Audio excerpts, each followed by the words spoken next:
Hi, it's me, Jo. So this week I thought I would take a moment to clarify something. Based on comments that I've been seeing, I'm sort of under the impression that some of you think that I'm only advocating for women when it comes to crimes related to sexual trauma, and that couldn't be further from the truth. Now, I think part of the misunderstanding is that the stories I share are my own. I am comfortable with sharing pieces of my stories, but I would never presume to share anyone else's. I also think part of the problem is that the data is so skewed when it comes to crimes of this nature. Traditionally, women report more than any other gender. And traditionally, more often than not, men are the perpetrators. What I want is for all victims, all warriors, to stand up and speak their truth. Because in doing so, we take the power away from the perpetrators. So I apologize if it doesn't sound like I'm trying to represent or advocate for everyone. Believe me when I say I am trying to advocate for all victims. Which brings me to the next point, and that is, when I say I want to take the power back, I am not talking about violent insurrection. Perpetrators of crimes related to sexual trauma are all about power and violence. And by us standing up as a collective unit and speaking our truth, we take that power away from our perpetrators. I also believe in education.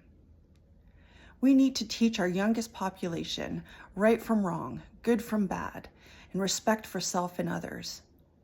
And hopefully, future generations will not have to deal with the levels and degree of crime related to sexual trauma that this current generations and generations previous have had to. I also wanted to share with you that I have had a meeting with a local member of Parliament who has offered some wonderful advice. And as a result, I have drafted a document that has been sent to Ottawa to the Federal Justice Minister's attention in the hopes that they will consider reevaluating the penalties associated with crimes related to sexual trauma. Back in 1982, the word rape was abolished from the Criminal Code of Canada and replaced with sexual assault to address the violent nature of these crimes and to be a bit more encompassing with what type of crimes these included. Degrees of sexual trauma or sexual assault were also added. And in 2017, some amendments to these criminal codes were also put forward. But what has not changed is the length of the penalties or the severeness of the penalties related to these crimes.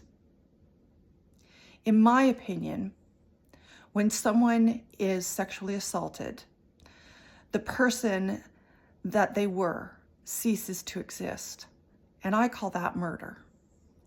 I'm not saying that the person can't move forward and create a new life. But what I am saying is we'll never know what sort of life could have been prior to the crime. In my personal experience, I have now been diagnosed with PTSD and I have anxiety and I'm on a number of medications and I have never been able to engage in a successful relationship. I typically choose people that I know are going to be abusive because I believe it's what I deserve. That's what my sexual trauma has taught me.